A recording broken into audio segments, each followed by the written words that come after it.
The 1980s unleashed sci-fi films so disturbing See you in Pittsburgh. that governments banned them outright. These movies didn't just predict the future, they warned about technological horrors we're now living through. Studio executives panicked. Censors fled theaters. Some films sparked international incidents. Videodrome, 1983. David Cronenberg created the most prophetic and disturbing film about media manipulation ever made.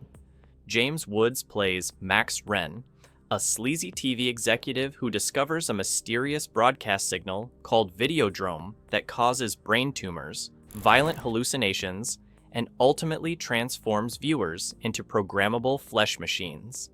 The film's grotesque imagery horrified censors worldwide, stomachs opening into VCR slots, television sets growing from human torsos, videotapes inserted directly into body cavities. Cronenberg's practical effects created body horror so convincing that multiple countries investigated whether real medical procedures were filmed. What terrified authorities wasn't just the gore, it was Videodrome's eerily accurate predictions about media addiction and virtual reality. The film suggested that whoever controlled television could literally reprogram human consciousness and behavior. In 1983, this seemed like paranoid fantasy. Today, with social media algorithms manipulating billions of minds, it feels like documentary footage. The UK banned Videodrome for 7 years after the British Board of Film Classification deemed it psychologically harmful. Australia refused classification entirely. Religious groups condemned it as blasphemous for suggesting that technology could replace divine creation of human consciousness. Cronenberg's exploration of the new flesh, humans evolving through technological integration, felt too disturbing for audiences still adjusting to personal computers and cable television. The movie's central premise that media consumption was physically transforming human biology seemed impossibly extreme. The film's media criticism extended beyond horror into genuine social commentary. Videodrome depicted television networks deliberately broadcasting harmful content to manipulate and control viewers, themes that feel uncomfortably relevant in our era of attention economy exploitation and digital manipulation. Critics initially dismissed Videodrome as meaningless gore, completely missing Cronenberg's prophetic warnings about technology's impact on human consciousness. The movie that was once banned as too extreme now feels like essential viewing about our relationship with screens and digital media. Underground video distribution kept Videodrome alive throughout the 1980s, creating a cult following that recognized its prescient themes about media manipulation, virtual reality, and technological body modification decades before these concepts became mainstream concerns.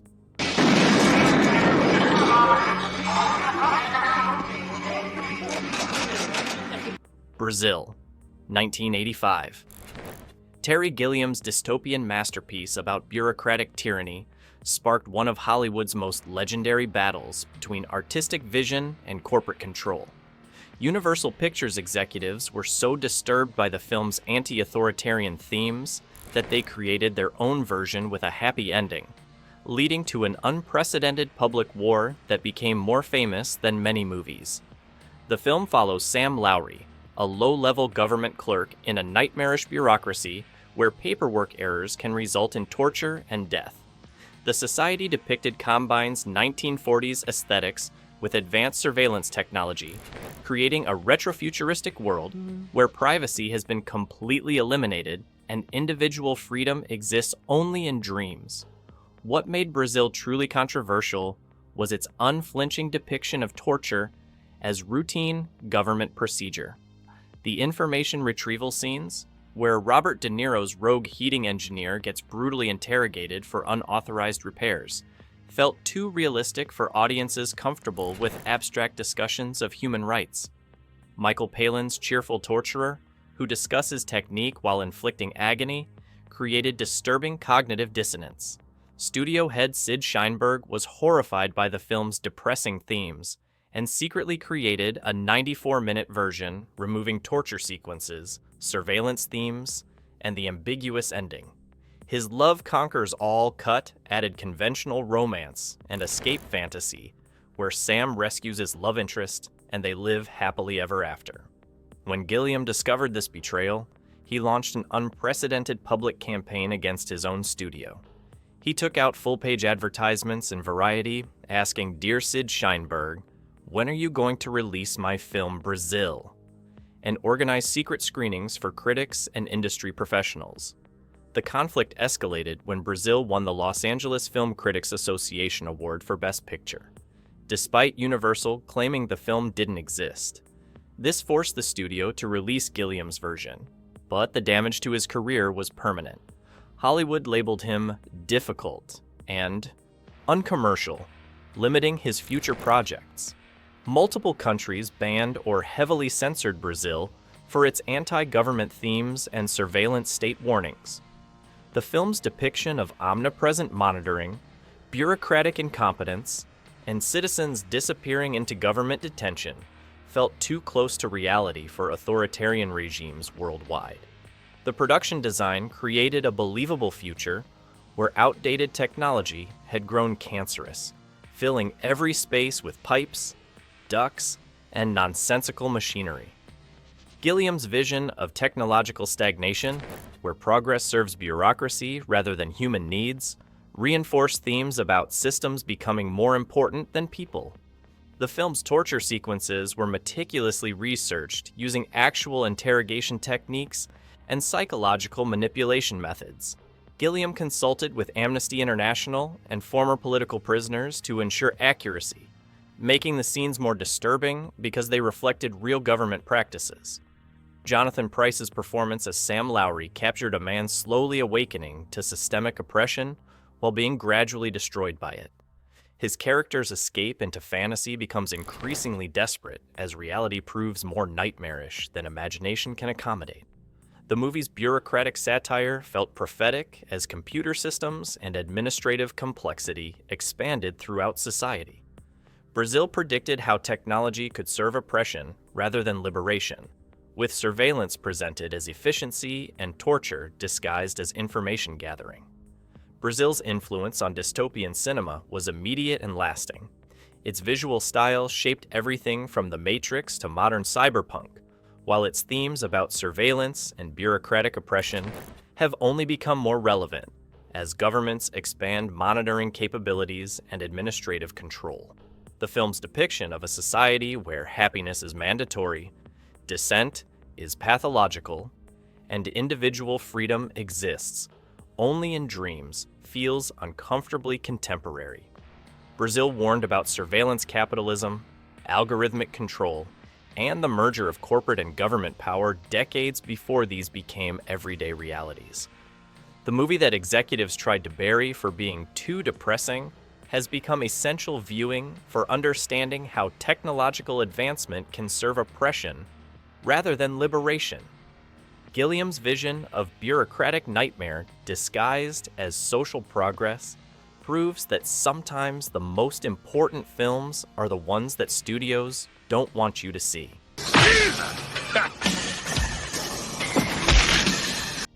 Akira, 1988. Katsuhiro Otomo's anime masterpiece shocked Western audiences with graphic violence and body horror that no one expected from animation. The film's depiction of psychic powers, government conspiracy, and apocalyptic destruction was so intense that multiple countries banned it entirely or demanded extensive cuts, fundamentally changing how the West perceived animated cinema. Set in Neo-Tokyo 2019, Akira follows teenage biker Tetsuo, whose psychic awakening threatens to destroy the entire city. The film's exploration of genetic experimentation, military cover-ups, and youth rebellion felt dangerously subversive to authorities concerned about social order and generational conflict during the late 1980s. The violence was unprecedented for animated cinema. Tetsuo's psychic powers manifest through grotesque body transformations, flesh bloating into massive tumors, limbs extending unnaturally, organic matter consuming everything in sight. The hand-drawn effects created disturbing imagery that felt more visceral than live-action horror, challenging assumptions about animation as children's entertainment. British censors demanded 8 minutes of cuts before granting an 18 certificate. The sequence where Tetsuo's girlfriend gets crushed by his expanding psychic mass was deemed too graphic for any audience. Australia initially refused classification entirely, while Germany banned theatrical release and several other European countries restricted it to adults-only venues. What made Akira truly controversial was its anti-authority themes wrapped in spectacular animation. The film depicted government officials conducting illegal experiments on children, military forces prepared to destroy entire cities to contain threats, and youth gangs as the only authentic expression of individual freedom against systematic oppression. The movie's predictions about urban decay, youth violence, and genetic experimentation felt uncomfortably accurate for late 1980s audiences. Neo-Tokyo's neon-soaked aesthetic and corporate-dominated landscape anticipated cyberpunk culture, while its themes about scientific overreach resonated with emerging biotechnology concerns and Cold War military paranoia. The production was extraordinarily expensive for animation, over 160,000 hand-drawn cells using 327 distinct colors, when most animations used fewer than 50. This technical achievement served the film's violent content, creating realistic movement and detailed destruction that made every explosion and transformation feel genuinely threatening.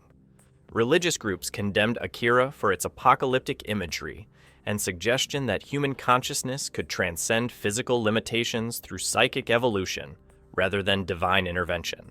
The film's cosmic finale, where Tetsuo becomes a new universe, challenged traditional concepts about creation and destruction while depicting godlike power emerging from scientific experimentation. The original American distribution was disastrous. Streamlined Pictures heavily edited the film, removing nearly 30 minutes and creating an incomprehensible narrative for Western audiences unfamiliar with manga storytelling conventions. This butchered version was marketed as violent animated action rather than sophisticated science fiction. Underground VHS copies of the uncut version circulated among animation fans, creating massive cult following that recognized Akira's artistic and thematic sophistication. The film influenced everything from The Matrix to Marvel's cosmic horror elements, proving that animation could handle philosophically complex material. Akira's cultural impact extended far beyond cinema into fashion, music, and visual arts. Its motorcycle chase sequences, character designs, and urban decay aesthetics became templates for cyberpunk culture that continues influencing contemporary media. The film that censors tried to suppress for excessive violence revolutionized Western animation and proved that banned cinema often becomes tomorrow's essential viewing, opening doors for serious animated storytelling that continues today. You gotta be fucking kidding. The Thing, 1982. John Carpenter's paranoid masterpiece about shape-shifting alien infiltration was so realistic and disturbing that censors investigated whether actual medical procedures were filmed. The movie's practical effects created body horror so convincing that multiple countries banned it for psychological harm, while critics savaged it as the most nihilistic film ever made. The film depicts Antarctic researchers being systematically replaced by an alien organism that perfectly mimics human appearance while consuming them from within. Rob Bottin's transformation sequences, heads sprouting spider legs, chests opening into massive mouths, bodies melting and reshaping, were so graphically detailed that audiences fled theaters in horror and disgust. Finland banned The Thing for depicting excessive violence against the human form. The infamous blood test sequence, where characters test each other's humanity using heated wire, was cut from most international releases. The kennel transformation scene, where a dog splits apart revealing tentacles and alien biology, caused walkouts worldwide. What made the thing truly controversial was its nihilistic worldview during Reagan's optimistic America. The film offers no clear heroes, no certain survival, and an ambiguous ending suggesting that paranoia and distrust have already destroyed the group regardless of alien presence. This felt unacceptable to audiences expecting heroic triumph. The movie's themes about hidden infiltration and the impossibility of trust felt uncomfortably relevant during Cold War tensions. The aliens' ability to perfectly mimic human behavior, while harboring completely different motivations, paralleled fears about communist infiltration and sleeper agents operating within American society. Religious groups condemned the thing for its suggestion that evil could hide within trusted community members, challenging beliefs about recognizing moral character through appearance or behavior. The film's cosmic horror, an alien intelligence that views humans as mere biological material, felt blasphemous to those believing in human spiritual uniqueness. Carpenter's direction emphasized isolation and claustrophobia through practical Antarctic locations and minimal musical score. The research station becomes a pressure cooker where paranoia gradually destroys human relationships even before the alien threat is confirmed, creating psychological horror alongside physical terror. The practical effects work by Rob Bottin required extraordinary technical innovation. The team created mechanical puppets, hydraulic systems, and chemical reactions to achieve transformations that looked genuinely organic. The alien autopsy scene used real cow organs, while transformation sequences combined multiple techniques for seamless horror. Critics initially dismissed the thing as meaningless gore, completely missing Carpenter's sophisticated examination of trust, community, and human nature under extreme pressure. The film's release during E.T.'s Summer of Friendly Aliens made its hostile vision feel particularly unwelcome. The movie's influence on horror and science fiction was profound. Despite initial rejection, its practical effects work remains superior to modern CGI, while its themes about trust, paranoia, and hidden threats have only become more relevant in our era of deepfakes and digital deception. These four films pushed 1980s science fiction beyond acceptable boundaries, creating underground classics that predicted our technological anxieties with disturbing accuracy. Their controversial status only enhanced their cultural influence, proving that the most important cinema often arrives disguised as entertainment too extreme for its time. Subscribe for more banned films that warned us about the future we're now living.